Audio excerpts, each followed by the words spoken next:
Olá, nós estamos aqui para mais um programa Ponto de Partida. Hoje nós conversaremos sobre Espiritismo. E quem veio aqui hoje para nos esclarecer é Nicanor de Aquino, da Casa André Luiz. Olá, Nicanor. Olá, Elisiane. Olá, quem está assistindo em casa. Nicanor já é há bastante tempo trabalhador da Casa André Luiz, onde ele faz palestras e também realiza trabalho junto à PAC. Não é isso, Nicanor? Com certeza. Nicanor, o que é o Espiritismo? Elisiane, o Espiritismo é a doutrina codificada por Allan Kardec em 1857 com o surgimento do Livro dos Espíritos. Embora a fenomenologia espírita já vem sendo estudada por ele e o grupo de amigos dele desde 1848 com o surgimento dos fenômenos de Heidelberg nos Estados Unidos. Mas nós podemos colocar que foi a partir de 1857, com o surgimento dos Espíritos, então que a doutrina ganhou corpo científico e doutrinário. Tá? Nicanor, o Allan Kardec é o criador do Espiritismo. É bem interessante essa colocação. Na verdade, o Allan Kardec não é o criador do Espiritismo, porque o Espiritismo ele não foi criado. O Espiritismo é uma doutrina que foi codificada pelo senhor Allan Kardec. Então, quer dizer, porque ele pegou em contato, em observação, em contato com a espiritualidade, né? Com as entidades que revelou ele as leis, os princípios, ele apenas organizou e codificou esses conhecimentos e compilou nas 5 obras básicas, né, que faz parte do Pentateuco kardeciano. E trata exatamente de que o Espiritismo? Olha, o Espiritismo aborda várias questões, né?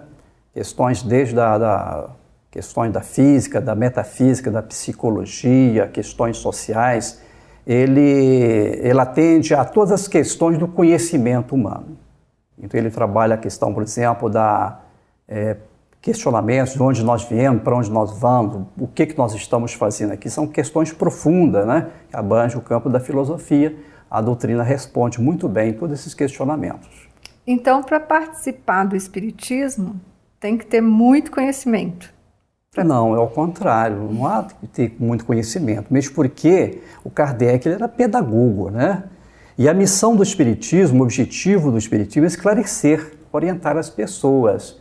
Ele tem o objetivo de ser, a função de ser o consolador prometido por Jesus. Então, ele não é difícil.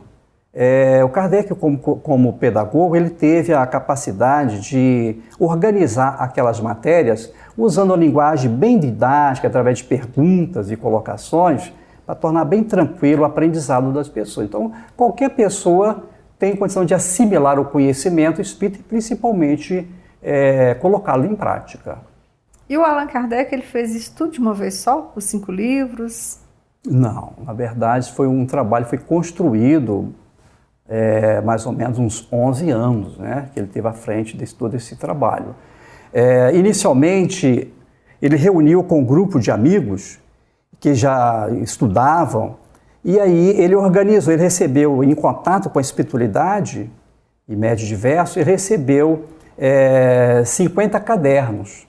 E esses 50 cadernos que originou essas 5 obras básicas. Depois ele pegou esses 5 cadernos e foi organizando esses 5 cadernos e compilou essas obras. Na verdade, foi construído durante muito tempo. Mas a partir de 1857 é que surgiu essa obra basilar, fundamental, que é o Livro dos Espíritos. É uma obra que abrange todos os assuntos, tanto da filosofia, da ciência, da religião, trazendo as consequências éticas e morais. E depois do Livro dos Espíritos, qual que foi o outro que ele organizou? Né? Depois do Livro dos Espíritos, ele criou o Livro dos Médios, o Evangelho segundo o Espiritismo, o livro Céu e Inferno e o último é a Gênese. São 5 obras básicas. E no caso, o que fundamenta o Espiritismo? O que serve de base? Né? Na verdade, o arcabouço da doutrina espírita ele está alicerçado, fundamentado em 15 princípios básicos e mais 10 leis morais.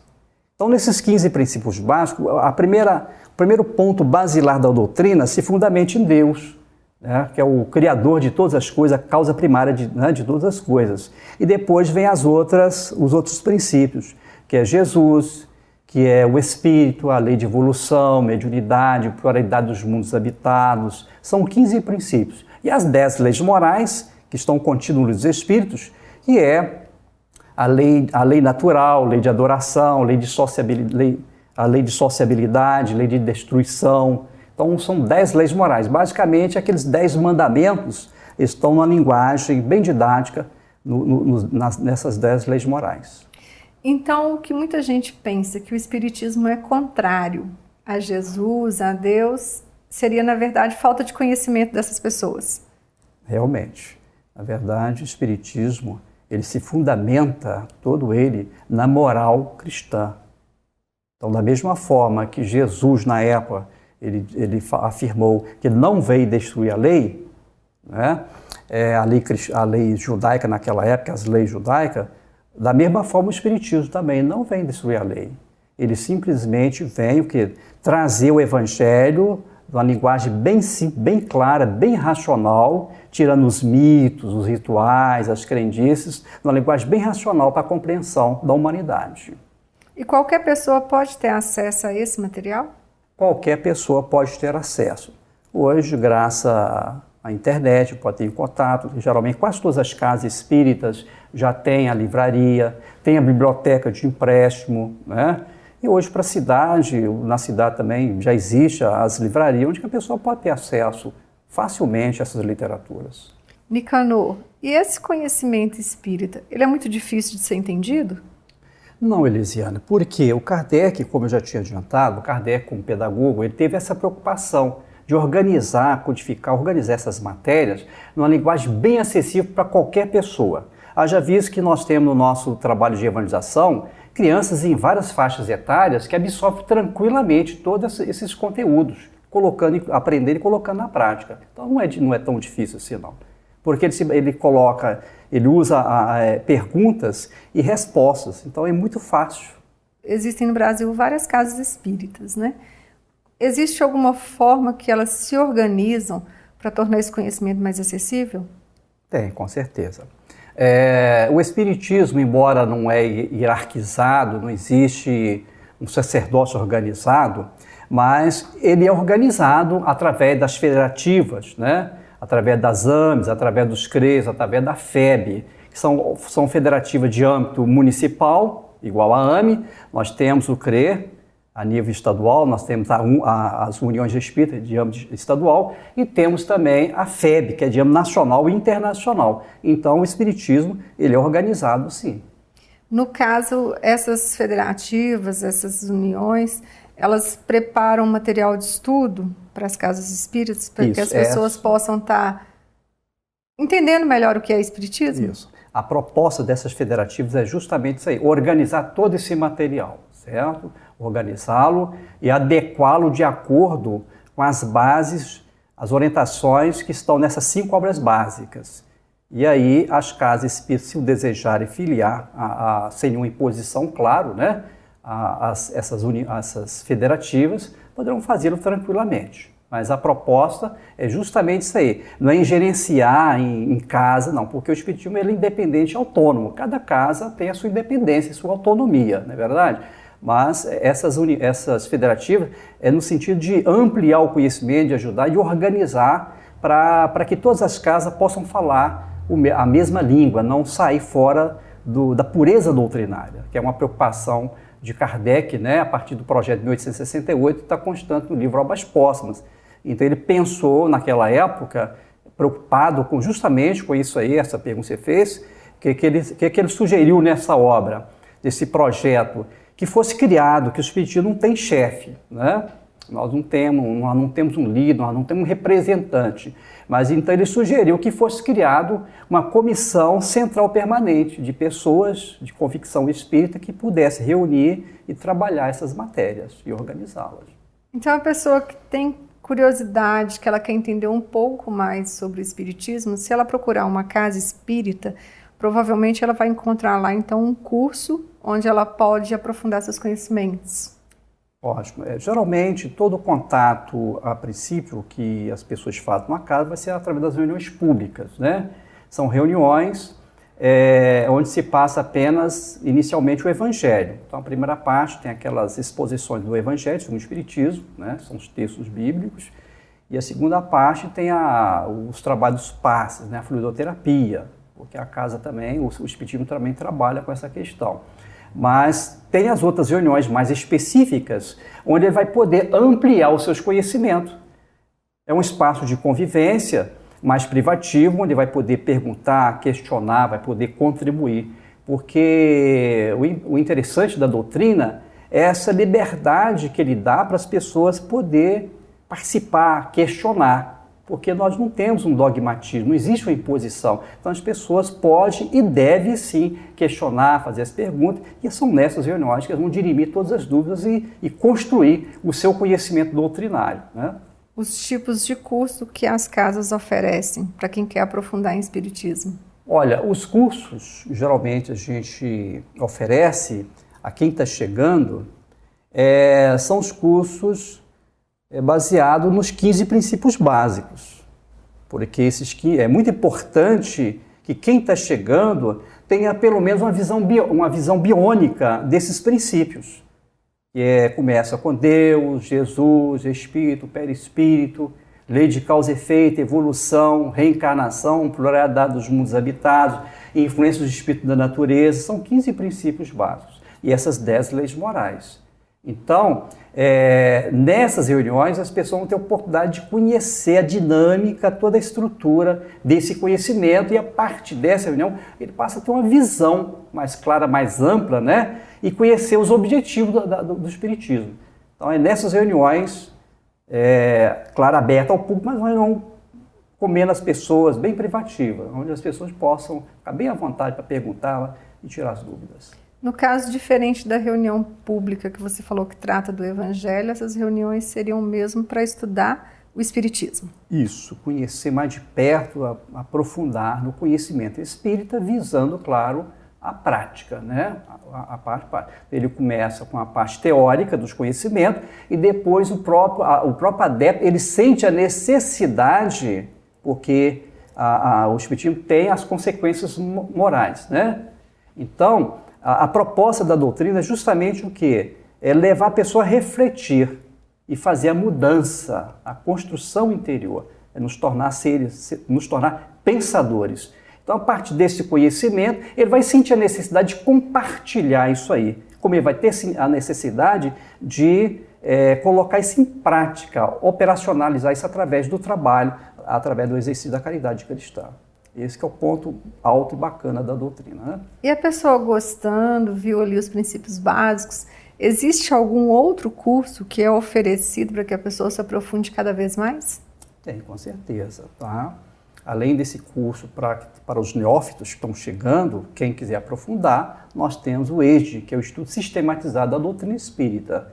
É um grupo, digamos, mais fechado, geralmente 20, 25 pessoas, porque a própria dinâmica desse estudo exige isso aí, né?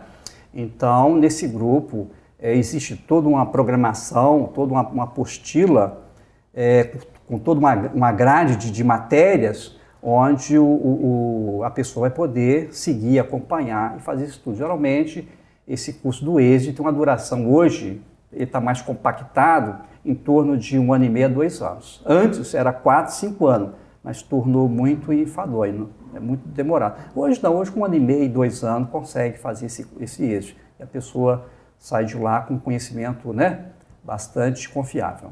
Nicanor, você disse que o Espiritismo ele esclarece várias dúvidas. Quer dizer então que a partir do momento que eu começo a estudar o Espiritismo, todos os meus problemas acabam? Todas as minhas dúvidas? Pergunta muito interessante essa aí. Na verdade, os problemas não acabam, né? Porque o Espiritismo, como Consolador prometido, ele esclarece, na verdade, né? Mas nós não podemos esquecer que cada espírito aqui encarnado na Terra, ele está passando por provações, né? Ele tem que dar o seu testemunho. E essas provas facultam ele o conhecimento, o aprendizado. Então, o conhecimento vai auxiliá-lo, não é isso? Para ele poder transpor essas dificuldades, essas lutas. Ele vai ter mais aceitação, resignar diante das lutas, diante das provas. Mas os problemas, isso é inerente, faz parte do nosso processo de crescimento e de evolução, são necessários ainda. Nicanor, então, estudando o Espiritismo, na verdade, eu vou ter mais aceitação, mais consolo, é isso? Isso. A parte dos conhecimentos da revelação espírita, o espírito encarnado, né, ele vai ter mais aceitação, mais resignação, certo? Porque o maior sofrimento do ser humano não é o fato dele estar passando pelas provações a qual ele tem que passar em razão dos comprometimento dele em existências anteriores ou até mesmo nessa presente existência. Mas o maior sofrimento é ele sofrer e ele não saber por que sofre.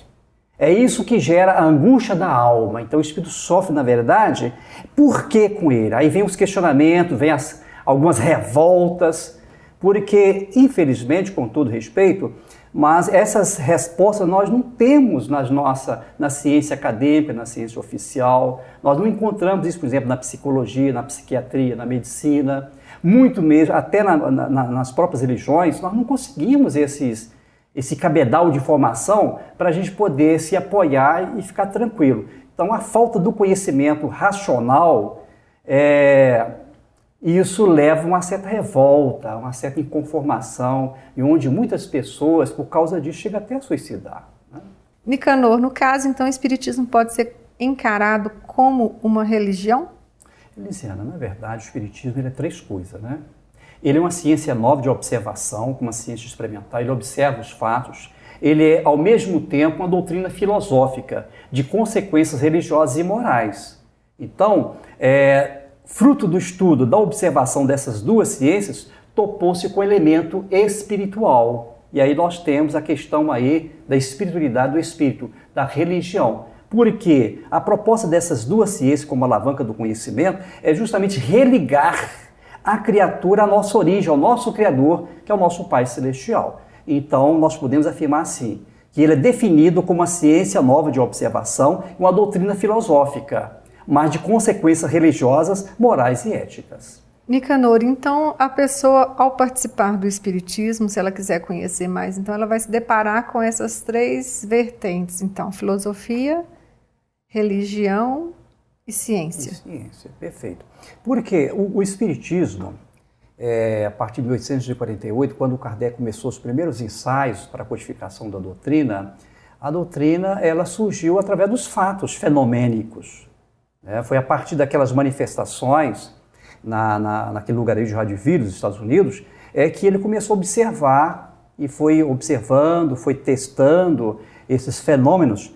E aí ele percebeu, então, ele criou algumas metodologias, né, para fazer o contato com os agentes, que ele queria descobrir quem eram os agentes que estavam provocando aqueles fenômenos. E aí, então, através dessa metodologia que ele criou, ele descobriu que quem estava por trás eram os espíritos. Os próprios espíritos, através do fenômeno, do fato, né, que eles se identificaram como sendo os agentes espiritual que estava operando os fenômenos.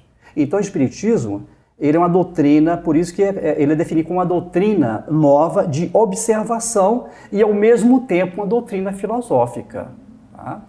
Nicanor, você citou para a gente que a doutrina ela se fundamenta em 5 livros básicos, né? Eles foram escritos há mais de 150 anos atrás. Hoje em dia, a gente se depara muito com livros recentes sobre o espiritismo. Qual o cuidado que a gente tem que ter ao escolher um livro recente, ao escolher um material espírita para estudar? Bem, realmente é uma questão, tem que fazer uma triagem, né? Porque hoje a mídia editorial coloca realmente muitos livros, né? Alguns subsidiam realmente Kardec, mas nem todos a literatura nós podemos dizer que são 100% confiáveis. A melhor maneira da gente poder fazer essa triagem, fazer essa seleção, né, nessa literatura, é justamente conhecer essas 5 obras básicas, através da leitura pessoal e através das reuniões específicas que nós citamos de estudo. Então a pessoa vai ter uma bagagem de conhecimento suficiente para ele mesmo poder fazer uma avaliação e fazer um critério dessas obras, porque nem todas as obras, infelizmente, são confiáveis. Tá? No caso, por exemplo, a gente conversou aqui também sobre o estudo. Existe uma diferença entre eu comprar todos os livros, levar para minha casa e estudar, e eu fazer esse estudo em grupo? Olha, Na verdade, na casa espírita, nas reuniões específicas de estudo, é um momento que nós temos para trocar ideias, discutir em torno daquelas matérias que estão dispostas na literatura. Mas é importante que a gente estude em casa também, porque o tempo é curto, não é verdade? Agora, não podemos só ficar no estudo em casa, porque nós vamos correr um grande risco de fazer as interpretação pessoal. E a gente vai começar a ditar coisas que Kardec, que os espíritos da codificação não falou. E com isso nós vamos comprometer a pureza doutrinária. Então nós devemos buscar o estudo sequenciado metódico em casa, mas devemos buscar uma reunião séria, metódica, para a gente poder fazer esse aprendizado, para a gente poder construir esse conhecimento e não dar aso, né, às interpretações pessoais. Então Kardec teve essa preocupação muito grande com esse projeto de 1868 que está inserido nessa obra, Obras Póstumas, tá? No caso, por exemplo, o estudo, como ele vai tratar de diversos temas, faz sentido, por exemplo, eu ir só nos temas que me interessam? Ele vai ser bom, vai ser proveitoso? É claro que cada pessoa, de acordo com o seu gosto estético, com a sua afinidade, ele vai afinizar com determinada matéria ou determinado conteúdo de conhecimento. Mas a orientação que nós temos de Allan Kardec, da Espiritualidade Superior, é fazer um estudo sequenciado, metódico e sistemático dessas 5 obras básicas e das outras obras subsidiárias que subsidiam Kardec, obras sérias, comprovadamente sérias, né? Que tem um aval, por exemplo, da Federação Espírita Brasileira, que é a casa máter do Espiritismo, as obras, a literatura do próprio André Luiz, de Emmanuel, Joana de Ângeles, as obras que vêm, por exemplo, do médium Divaldo Pereira Franco, e tem muitos médios sérios, muitas obras boas que subsidiam Kardec. Nicanor, a gente está aqui falando em cursos, né, que acontecem nas casas espíritas. Esses cursos, eles são pagos? Não, Elisiane, todos os cursos que acontecem na casa espírita são gratuitos, tá?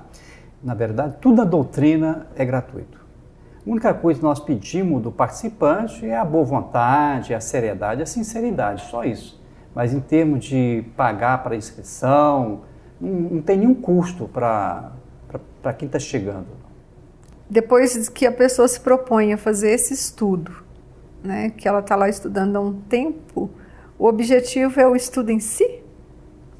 Não, o objetivo é bem maior. O objetivo desses estudos é justamente visa o quê? A transformação, a reforma do ser. Porque hoje no dia, no mundo moderno, se fala muito em mudanças, em transformações, mas a nível exterior. E a proposta da doutrina, como consolador, é justamente trabalhar a mudança, a transformação no interior do ser humano. Essa é a proposta da doutrina, é a mudança, a transformação do indivíduo para melhor, claro, né? Transformar o homem de bem, o homem cristão renovado. Então, a partir do momento que ele busca esse conhecimento, que o Espiritismo traz para a gente todo esse conhecimento das leis, da moral, de tudo, o objetivo então é que essa pessoa se torne uma pessoa que coloque esses ensinamentos em prática. Em prática, é isso. Realmente. Essa é a proposta, esse é o objetivo. É o objetivo justamente gerar conhecimento, informação, fazendo com que a pessoa se transforme, né, num ser pensante, num autônomo, que ele possa gerir as suas ações e as consequências das suas ações. É a mudança, é a transformação, no dizer de Paulo, né? Matar o homem velho e deixar nascer o homem novo, o homem renovado, o homem cristão. Essa é a proposta final do Espiritismo. Por isso, então, que normalmente toda casa espírita tem atrelado o serviço de assistência. Isso, perfeito. Porque quando a pessoa chega na doutrina, ele vai buscar o conhecimento inicialmente teórico, né? Então, esse conhecimento, ele primeiro é assimilado na razão, no cérebro, depois ele desce para o coração e do coração ele tem que sair nas mãos em forma de trabalho, em forma de serviço. Porque senão nós vamos copiar a exemplo de muitos, né, que ficam o religioso teórico inoperante. E a folha de serviço? E a caridade? Quem vai fazer isso? Não é verdade? Então somos nós. Foi a proposta de Jesus, a proposta de Paulo e a proposta do Espírito do Consolador para nós também. Trabalho, serviço.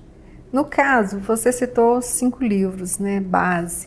Eles têm alguma ligação entre eles ou cada um trata de uma coisa diferente, tem nada a ver um com o outro? Tem as matérias que estão dispostas nessas 5 obras interessantes. Kardec, como pedagogo, o que ele fez? Para não se criar um livro muito grosso, se tornaria muito maçante a leitura, o estudo. Então, inteligentemente, estrategicamente, ele criou um livro básico, o primeiro, que é o Livro dos Espíritos. Nessa obra está sintetizada, na verdade, de uma forma biônica, todos os conhecimentos nos 3 aspectos, científico, filosófico e religioso, ético e moral, está nessa obra. Mas quando ele editou essa obra, esse livro é dividido em 4 partes.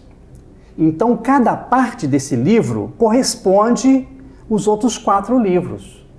Então, o Livro dos Espíritos, uma parte, ele vai especificar as matérias dos Espíritos, por exemplo, no livro Céu e Inferno.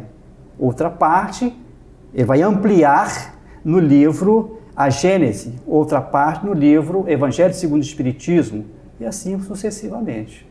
Então, foi muito inteligente esse formato, né, da construção da obra básica. No caso, o Evangelho, ele trata do Evangelho de Jesus ou Allan Kardec criou outro Evangelho? Não, na verdade, o Evangelho de Jesus é o mesmo, tá? Não existe 2 Evangelhos no planeta Terra. O Evangelho é o mesmo que foi recebido, né, por nosso Jesus Cristo. O trabalho que Kardec fez o que é?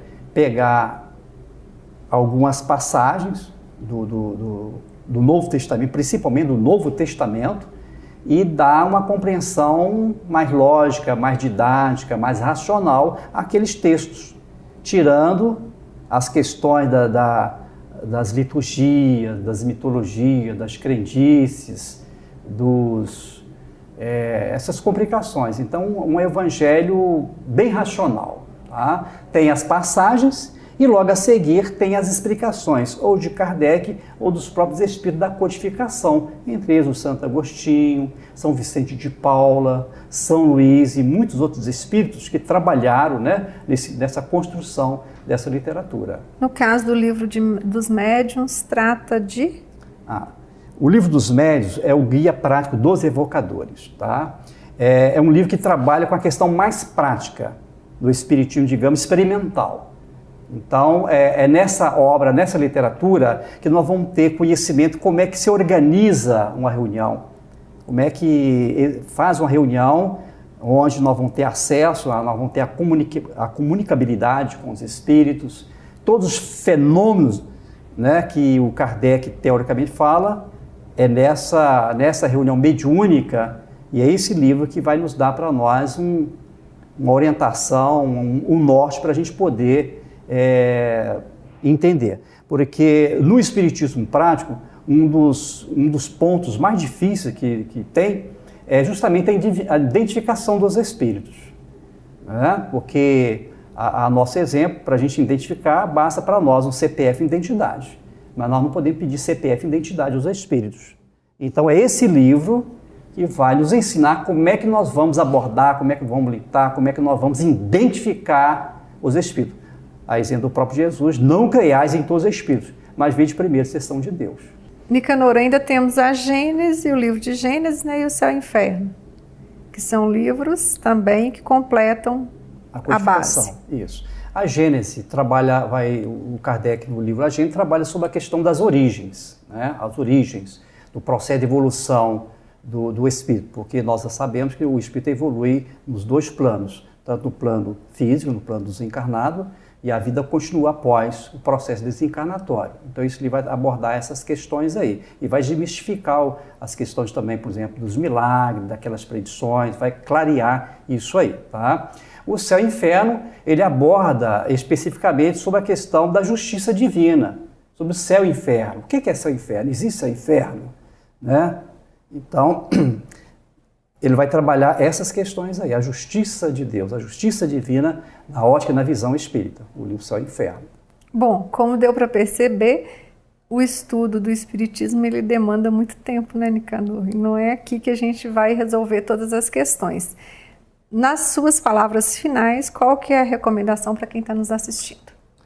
Lisiana, na verdade, nós apenas estamos iniciando, né, o conhecimento, o aprendizado, mas esse aprendizado, ele é eterno, tá? Mesmo depois de nós desencarnarmos, nós vamos continuar aprendendo, estudando todas essas leis, todos esses princípios de uma maneira mais ampla, né, na espiritualidade, como espírito errático.